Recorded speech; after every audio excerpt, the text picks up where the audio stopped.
નમસ્કાર મિત્રો, સ્વાગત છે તમારું અમારી યુટ્યુબ ચેનલમાં। તો મિત્રો, જીએસએસબી એટલે કે ગુજરાત ગૌણ સેવા પસંદગી મંડળ દ્વારા બાગાયત મદદનીશ વર્ગ 3 ની પોસ્ટ પર ભરતી જાહેર કરવામાં આવી છે। તો આ ભરતી વિશે આપણે તમામ માહિતી આજના વિડીયોમાં મેળવી લેશું। પરંતુ તે પહેલા વિડીયો ગમે તો લાઈક અને શેર કરી દેજો, ચેનલમાં નવા હોય તો ચેનલને સબસ્ક્રાઇબ કરી દેજો। તો ચાલો મિત્રો, વિડીયોની શરૂઆત કરીએ।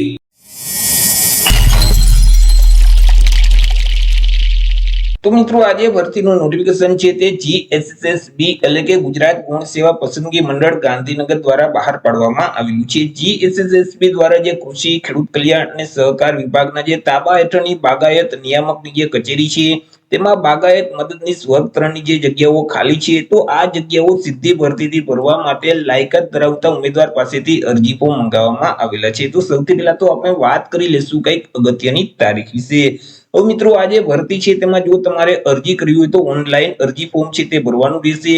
ઓનલાઈન અરજી ફોર્મ ઓલરેડી શરૂ કરી દેવામાં આવેલા છે। 3/8/2026 થી અરજી ફોર્મ શરૂ કરવામાં આવેલા છે। 3/8/2026 થી લઈ અને 17/8/2026 સુધીમાં તમારે ઓનલાઈન અરજી કરી દેવાની રહેશે।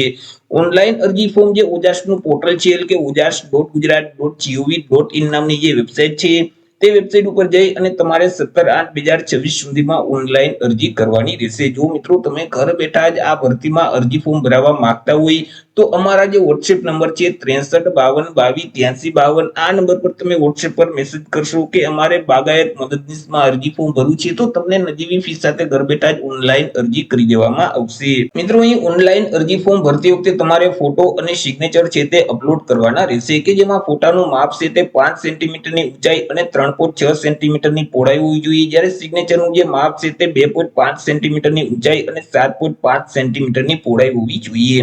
હવે તમે જે ફોટો અને સિગ્નેચર અપલોડ કરો છો તે ફાઇલનું ફોર્મેટ છે તે જેપીજી ફોર્મેટ હોવું જોઈએ અને ફાઇલની સાઇઝ છે તે 15 KB કરતા ઓછી હોવી જોઈએ। કેવો ફોટોગ્રાફ તમારે અપલોડ કરવાનો રહેશે તો કે તાજેતરનો પાસપોર્ટ સાઇઝનો ફોટોગ્રાફ છે તે તમારે અપલોડ કરવાનો રહેશે કે જેનું બેકગ્રાઉન્ડ છે તે વ્હાઇટ કલરનું હોવું જોઈએ। જો વ્હાઇટ સિવાય અન્ય કલરનું બેકગ્રાઉન્ડ હશે અને તમે તે ફોટોગ્રાફ અપલોડ કરશો તો તે ફોટો છે તે માન્ય ગણાતો નથી।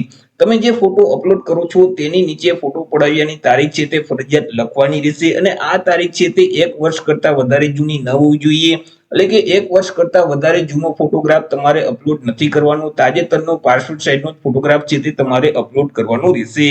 જે ફોટો તમે અપલોડ કરો છો તેની 4 થી 5 કોપી કાઢી તમારી પાસે રાખવાની રહેશે, કારણ કે ભરતી પ્રક્રિયા દરમિયાન જ્યારે તમારી પાસે ફોટોગ્રાફ માંગવામાં આવે તો ત્યારે તમારે એ જ ફોટોગ્રાફ આપવાનો રહેશે કે જે તમે ફોર્મ ભરતી વખતે અપલોડ કરેલ છે।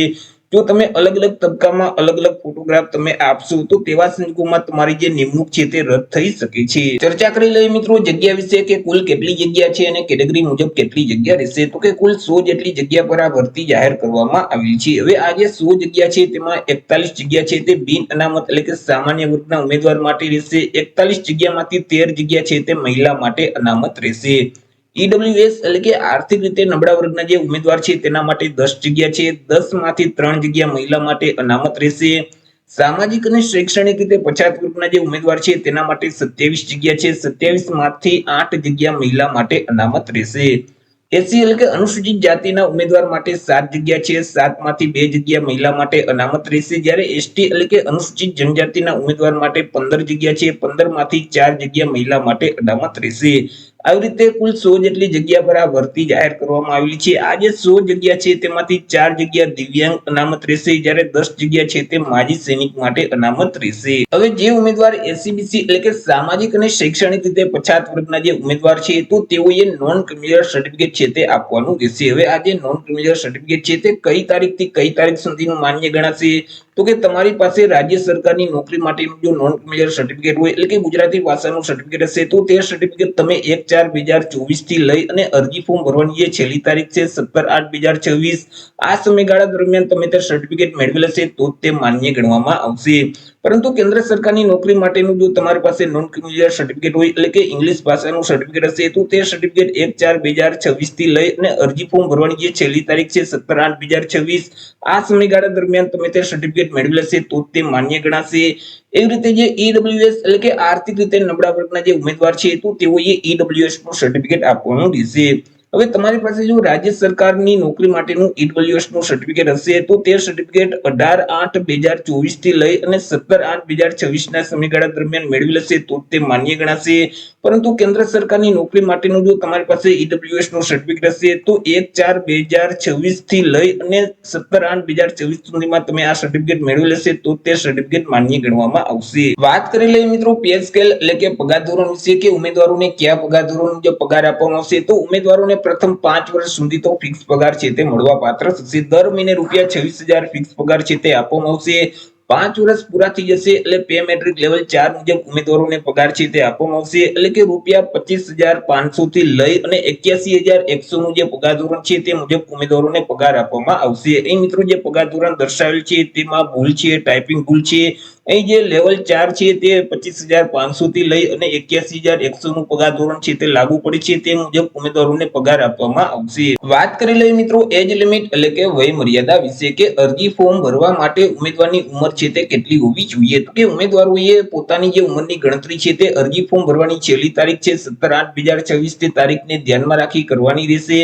17/8/2024 ના રોજ ઉમેદવારની ઉંમર છે તે ઓછામાં ઓછી 18 વર્ષ અને વધુમાં વધુ 33 વર્ષની હોવી જોઈએ। પરંતુ અહીં જે અનામત વર્ગના ઉમેદવાર છે તો તેઓને સરકારશ્રીના નિયમ અનુસાર ઉંમરમાં છૂટછાટ આપવામાં આવશે। જેમ કે સામાન્ય વર્ગની જે મહિલા ઉમેદવાર છે અને અનામત વર્ગના જે પુરુષ ઉમેદવાર છે તો તેઓને 5 વર્ષની ઉંમરમાં છૂટછાટ આપવામાં આવશે।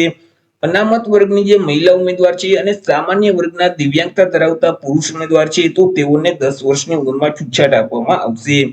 સામાન્ય વર્ગની જે દિવ્યાંગતા ધરાવતી મહિલા ઉમેદવાર છે અને અનામત વર્ગના દિવ્યાંગતા ધરાવતા જે પુરુષ ઉમેદવાર છે તો તેઓને 15 વર્ષની ઉંમરમાં છૂટછાટ આપવામાં આવશે।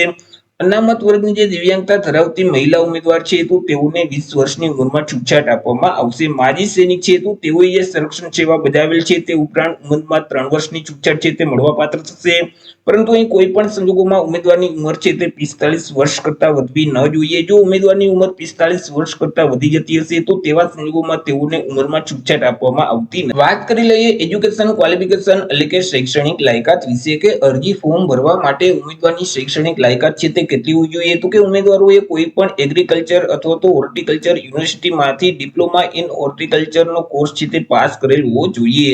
જે ઉમેદવારોએ ડિપ્લોમા બાગાયતી કરેલ હશે તે ઉમેદવાર આ ભરતીમાં અરજી કરી શકશે। ઉમેદવાર પાસે બેઝિક કોમ્પ્યુટરનું નોલેજ હોવું જોઈએ। ઉમેદવાર પાસે ગુજરાતી ભાષા અથવા તો હિન્દી ભાષા અથવા તો બંને ભાષાનું નોલેજ છે તે હોવું જોઈએ। વાત કરી લઈએ મિત્રો પરીક્ષા ફી વિશે કે કયા ઉમેદવારોએ કેટલી પરીક્ષા ફી ભરવાની રહેશે તો અહીં તમામ વર્ગના ઉમેદવારોએ પરીક્ષા ફી છે તે ભરવાની છે કે જેમાં બિન અનામત વર્ગના જે પુરુષ ઉમેદવાર છે તો તેઓએ પરીક્ષા ફી તરીકે ₹500 ભરવાના રહેશે। તે સિવાય અનામત વર્ગના જે તમામ ઉમેદવાર છે જેમ કે તમામ વર્ગની મહિલા ઉમેદવાર છે, સામાજિક અને શૈક્ષણિક રીતે પછાત વર્ગના ઉમેદવાર છે, અનુસૂચિત જાતિ અનુસૂચિત જનજાતિના જે ઉમેદવાર છે, ઈડબ્લ્યુએસ એટલે કે આર્થિક રીતે નબળા વર્ગના જે ઉમેદવાર છે, દિવ્યાંગ અને માજી સૈનિક છે તો આ તમામ અનામત વર્ગના જે ઉમેદવાર છે તેઓએ પરીક્ષા ફી તરીકે ₹400 ભરવાના રહેશે। પરંતુ તમે પરીક્ષા આપશો, પરીક્ષામાં હાજર રહેશો તો તેવા સંજોગોમાં તમે જે ફી ભરેલ છે તે ફી તમને પરત કરી દેવામાં આવશે। પરીક્ષા ફી તમારે ઓનલાઈન જ ભરવાની રહેશે। તમે net banking, credit card, debit card અથવા તો યુપીઆઈ ના માધ્યમથી ઓનલાઈન પરીક્ષા ફી છે તે ભરી શકશો। 20/8/2024 સુધીમાં ઓનલાઈન પરીક્ષા ફી ભરી દેવાની રહેશે। વાત કરી લઈએ મિત્રો સિલેક્શન પ્રોસેસ વિશે કે ઉમેદવારનું સિલેક્શન કેવી રીતે કરવામાં આવશે તો ઉમેદવારનું જે સિલેક્શન છે તે એક સ્પર્ધાત્મક પરીક્ષાના માધ્યમથી કરવામાં આવશે। આ જે પરીક્ષા છે તે હેતુલક્ષી પ્રકારની રહેશે એટલે કે તેમાં એમસીક્યુ પ્રકારના પ્રશ્ન પૂછવામાં આવશે। તમને જે ક્વેશ્ચન પેપર આપવામાં આવશે તેમાં અલગ અલગ બે વિભાગ હશે, વિભાગ એ અને વિભાગ બી બંને વિભાગ ફરજિયાત આપવાના રહેશે અને બંને વિભાગમાં પાસ થવું ફરજિયાત રહેશે। વિભાગ એમાં કુલ 90 એમસીક્યુ પ્રકારના પ્રશ્ન પૂછવામાં આવશે। એક પ્રશ્નનો 1 માર્ક એટલે 90 માર્કનો વિભાગ એ છે તે રહેશે કે જેમાં તાર્કિક કસોટીઓ અને ડેટા ઇન્ટરપ્રિટેશનને લગતા જે દાખલાઓ છે તેવા 30 દાખલા પૂછવામાં આવશે। ગાણિતિક કસોટીઓ સંબંધિત જે દાખલા છે તેવા પણ 30 દાખલા પૂછવામાં આવશે। ત્યાર પછી જીકે એટલે કે ભારતનું બંધારણ, વર્તમાન પ્રવાહ, ગુજરાતી અને ઇંગ્લિશ ગ્રામર સંબંધિત પણ 30 પ્રશ્ન છે તે પૂછવામાં આવશે। આવી રીતે વિભાગ એમાં કુલ 90 એમસીક્યુ પ્રકારના પ્રશ્ન છે તે પૂછવામાં આવશે। જ્યારે વિભાગ બી છે તેમાં 120 એમસીક્યુ પ્રકારના પ્રશ્ન પૂછવામાં આવશે કે જેના 120 માર્ક રહેશે કે જે સંબંધિત વિષય અને તેની ઉપયોગિતાને લગતા જે પ્રશ્ન છે એટલે કે તમે જે ડિપ્લોમા ઇન બાગાયતીનો જે મિત્રો કોર્સ પાસ કરેલ છે, હોર્ટિકલ્ચરનો જે કોર્સ પાસ કરેલ છે તેમાંથી 120 એમસીક્યુ પ્રકારના પ્રશ્ન પૂછવામાં આવશે। મિત્રો અહીં વિભાગ A માં 90 પ્રશ્ન, વિભાગ B માં 120 પ્રશ્ન, એટલે કે કુલ 210 પ્રશ્ન પૂછવામાં આવશે. 210 માર્કનું પેપર રહેશે. પેપર લખવા માટે 180 મિનિટ એટલે કે 3 કલાકનો સમયગાળો આપવામાં આવશે. આ જે પરીક્ષા છે તેમાં માઇનસ પરથી લાગુ પડશે. તમે જો પ્રશ્નનો જવાબ ખોટો ટીક કરશો તો તેવા સંજોગોમાં તમે જે પ્રશ્નનો સાચો જવાબ આપેલ છે અને તમને 1 માર્ક મળેલ છે તેમાંથી 0.25 માર્ક એટલે કે 1/4 માર્ક છે તે માઇનસ કરી દેવામાં આવશે. તો એવી રીતે મિત્રો ગુજરાત ગૌણ સેવા પસંદગી મંડળ દ્વારા બાગાયત મદદનીશની પોસ્ટ પર ભરતી જાહેર કરવામાં આવેલી છે. તો આશા રાખું છું વિડીયો પસંદ પડ્યો હશે. વિડીયો પસંદ પડ્યો તો લાઈક અને શેર કરી દેજો. ચેનલમાં નવા હોય તો ચેનલને સબસ્ક્રાઇબ કરી દેજો. ફરી મળીશું એક નવા ટોપિક સાથે એક નવા વિડીયોમાં. ત્યાં સુધી જય હિન્દ, વંદે માતરમ.